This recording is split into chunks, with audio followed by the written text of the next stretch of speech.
Good morning and welcome to Frontiers of Knowledge segment of Dr. Lamba's Awakening Call.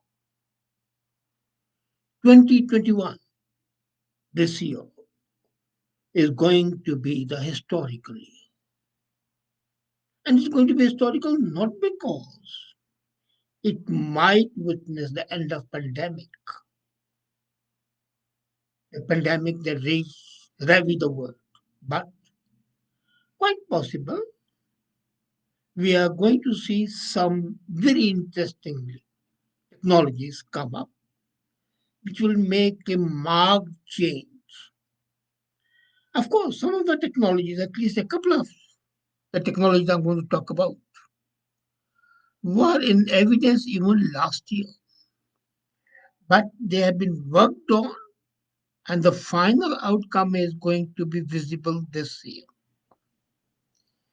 These technologies are going to make our lives interesting and, shall I say, even more adventuresome. Sometimes I feel that the innovative capabilities of our scientists is advanced to such an extent that we cannot even imagine it. Anyway, coming to the point, let's talk of the new technologies that are emerging and are likely to change our way of living. First is GPT-3.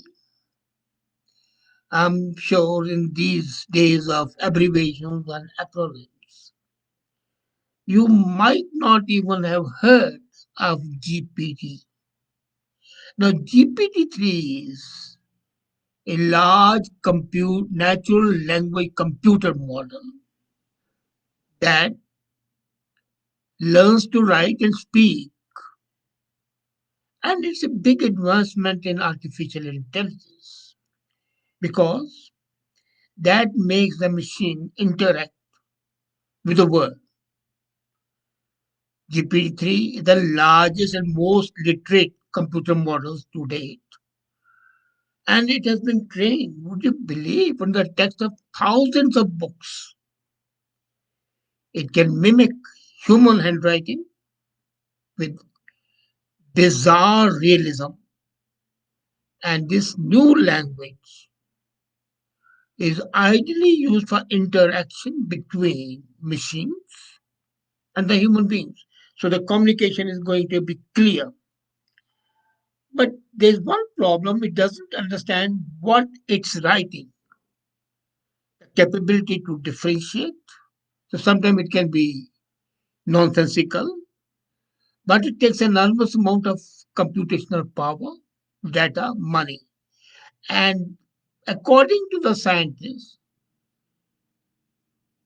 it is going to be very objective, free of all prejudice, and open new vistas in artificial, what I call augmented intelligence. This is one technology that is going to shape the new world along with the quantum computing. The second technology is Tick-Tock recommendation algorithms. Now you'll be saying that TikTok was there since 2016. Yes, it has become one of the world's fast growing social network, despite the fact that it has been banned in some countries like India. It has been downloaded billions of times and detected hundreds and millions of users. But now they have come up with an algorithm, and that algorithm top powers TikTok's For You feed, and it makes you famous, become famous online in few minutes. While other platforms are geared towards highlighting content with mass appeal, TikTok algorithm seems just likely to pluck a new creator out of obscurity as they are to feature a new known star. So they're particularly adept at feeding relevant content to niche communities of users. So this is something great that say in Facebook, only the people who follow you can understand it. But here, the algorithm converts your posting to the large group, which can be millions and millions of people. So the ability of the new creators to get a lot of views very quickly and ease with which users can discover so many kinds of content have contributed a lot to TikTok's growing field. But what I'm pointing out is the same algorithm can be used by the other social media. It can have positive effect, it can have a negative effect because that algorithm can be modified by terrorist organizations to their own use. The third is messenger RNA vaccine started last year to deal with corona. Actually, messenger RNA is a technology scientists have been working for 20 years, but it was not so concentrated. But last year, they started working in a way which belies all definition of devotion. So, in late 2020, when 1.4 million people had died, the vaccines based on messenger RNA technology were released. So in December they were released. Now they are perfected. And the new technology has never been used earlier in pharmaceuticals. It is going to transform medicine, leading to vaccines against various infectious diseases, including malaria. And they say that this also holds great promise to fix problems related to genes, sickle cell, even HIV. And quite possible they might also help body fight off cancers. This is something worth taking care of. Then the next technology is lithium metal batteries. Now you say lithium metal batteries have been there for a long time. Yes. But the lithium metal battery, which has been developed by quantum scale, is something out of the world. Electric vehicles come with a tough sales pitch. They are expensive. You drive them a few hundred miles. They want to be need to be recharged. And the recharging takes much longer than stopping for a gas. So here comes lithium metal batteries. Till now I like to point out, when you talk of lithium batteries, you have been talking of lithium ion batteries. I'm talking of the new technologies with lithium metal batteries. And these metal batteries are far more useful for the mass consumer. According to the early test results, the battery can boost the range of an electrical vehicle, a car, by 80%, and it can be charged in minutes, not in hours. But say in 10 minutes, it can be charged fully. They have the quantum scape. People who have developed this technology have already signed up with Volkswagen, the car manufacturer, and they'll be selling the new type of battery in the next couple of years. It's still a prototype. It's a much smaller than one needed for a car. Much smaller. You can say it's like a not a laptop, but a cell phone. And these lithium metal batteries will make electric cars much more attractive and useful. Then comes a technology which should be of interest to all of you. That is data trust. What's happening to Twitter, Facebook, Instagram, all that the privacy is violated. Technology companies have proved to be very, very poor stewards of the personal data. Information is leaked out, it is hacked, it is sold, resold, and many times it is resold beyond the time you can count. This is because of the model of privacy to which we have adhered, the model in which we as individuals are primarily responsible for managing and protecting our own privacy. You go to any social site, the privacy settings are there, so it's for you to decide. Now comes the technology, which is called the data trust, is an alternative approach. And some governments, like Australia, have already invested in this because they want to protect the privacy. The data trust is a legal entity that collects and manages people's personal data on their behalf.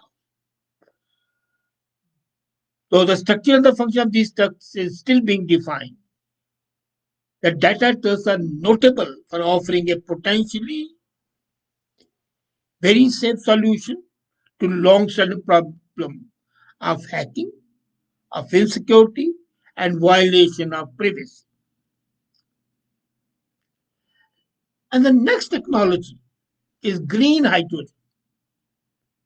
The nations are doing hard math to meet their climate goals. So green hydrogen becomes very essential. Hydrogen has always been very intriguing replacement for fossil fuels. Why? It burns easily and there's no carbon dioxide emission. It's energy dense.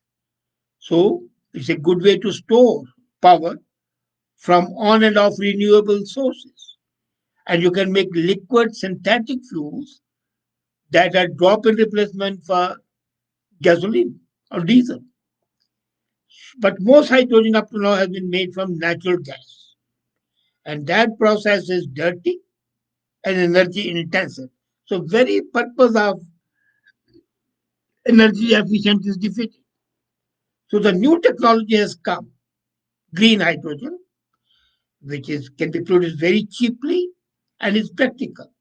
What they do is they simply zap water with electricity and presto, you have got hydrogen. Europe is leading the way in this, and they are going to build the needed infrastructure to have green hydrogen all over the continent. And this would reduce automatically the cost of the solar and the wind power as well. So it's going to have a cascading effect, the butterfly effect, or the domino effect, whatever you want to call it. And now, in coronavirus, we have come to one thing that is social distancing and the fear of our getting infected from the contact. So how do we trace contact? So new technology has come, which is digital contact tracing. Digital contact tracing is a smartphone app.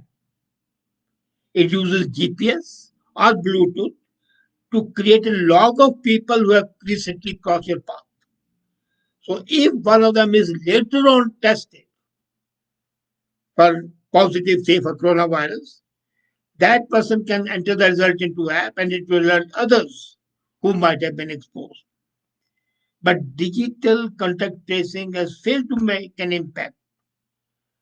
So what Apple and Google have pushed out the features like exposure notification to many smartphones.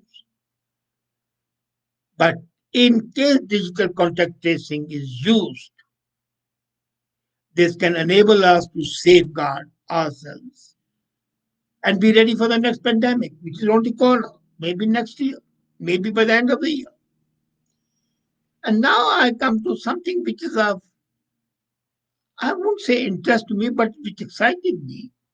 It is hyper accurate positioning. We all use GPS every day. GPS has actually transformed our lives, our businesses. And there have been some bizarre reports of the people followed GPS. And here in Toronto, One person following the GPS just drove into the lake. Normally, GPS are accurate within 5 to 10 meters. But now comes the technology which is accurate within a few millimeters. That's opening up new possibilities, ranging from landslide warning to delivery robots and self-driving cars. They can navigate very safely. The technology is by Beidou. Beidou is Big Dipper. It's from China. This navigation system was completed last mid 2020, and now it's making all this possible. It provides positioning accuracy of 1.5 meters to anyone in the world, and using ground based augmentation, it can go down to millimeter level accuracy. So, GPS, which have been around since early 90s, needs an upgrade. Four new satellites for GPS-3 launched in November and more are likely to be launched in 23 are converting into this technology, which is Big Dipper. They do. And now your chance of getting lost, even with GPS, would be lost. And the last but one, remote everything. The world has gone remote. Getting the shift has been critical in healthcare and education. Education is remote, working is remote, even consulting the doctor is remote. And some countries run very well. To the extent, say, one online tutoring company has 3.5 million users in 9 nation countries. And in India, they have developed an app. This is called Baiju. So 70 million people are using that app. So the telehealth efforts in Uganda and other countries are also now all based on remote working. So this remote everything, I call it, is going to fully bloom this year and will change the whole way you live and work. And last, not the least, multi-skilled artificial intelligence. Now what is happening is you have a robot, for example, which is a cleaning purpose, it will only clean. You have a robot for cooking, it will only cook. So AI, artificial intelligence, and robots are basically dumb in many ways. They cannot solve new problems. They cannot navigate unfamiliar.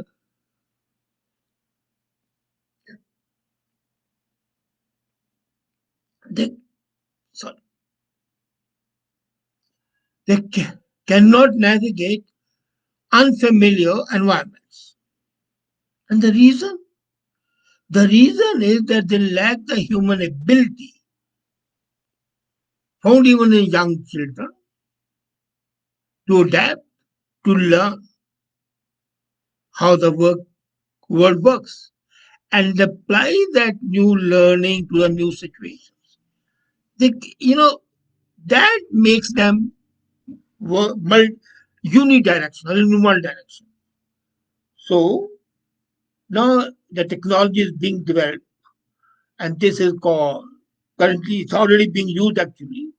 Artificial intelligence with computer vision or audio recognition. Now that can recognize, that can listen, but it cannot talk with what it sees and hears using natural language algorithms. So now the single AI system is being made, and the system would gain human like intelligence. So, what a robot can see, feel, and hear and communicate to be a real productive human assistant. That is going to happen this year. And This is going to change again, as I said, the whole style of working. Maybe I'll have a secretary who will do all my job given one direction and I'll just relax. Same is with other persons. But the whole thing is going to change. Our lives are going to change beyond recognition because of these new 10 technologies. And these technologies basically, it's not that they are, as I said, absolutely new. They are developing, and technology is ever developing. But the innovative minds change the very shape of the technology and give it a new look. And that is what is happening. Thank you.